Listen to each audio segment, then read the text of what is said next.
공직선거법 위반 혐의로 기소됐다가 2심에서 극적으로 무죄 판결을 받은 이재명 더불어민주당 대선 예비 후보에게 남은 건 대법원 판단뿐입니다.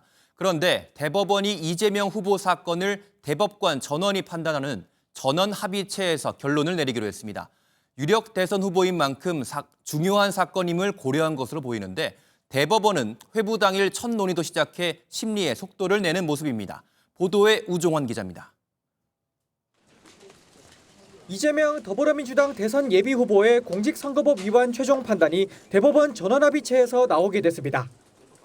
대법관 4명이 심리하는 소보와 달리 전원합의체는 법원행정처장을 제외한 대법관 12명과 조희대 대법원장까지 13명이 심리를 맡습니다.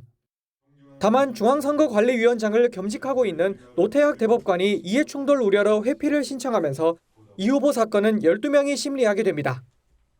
회부 사유는 밝혀지지 않았지만 대법원 내규는 중대한 공공의 이해관계가 있거나 국민 관심도가 매우 높은 사건을 전원합의체에서 판결하도록 하고 있습니다.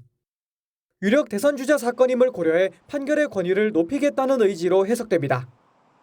특히 전원합의체로 회부하자마자 첫 심리 기일도 열면서 대법원은 빠르게 재판 일정을 소화하기도 했습니다.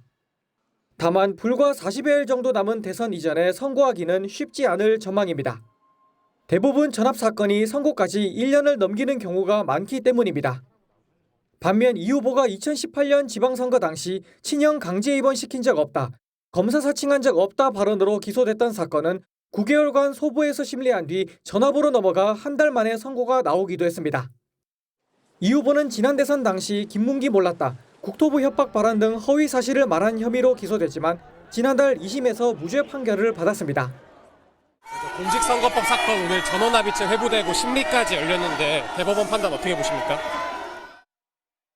국민의힘은 대법원 전원합의체에서 대선 전에 신속하고 분명한 판단을 내려달라고 촉구했습니다. MBN 뉴스 우종환입니다.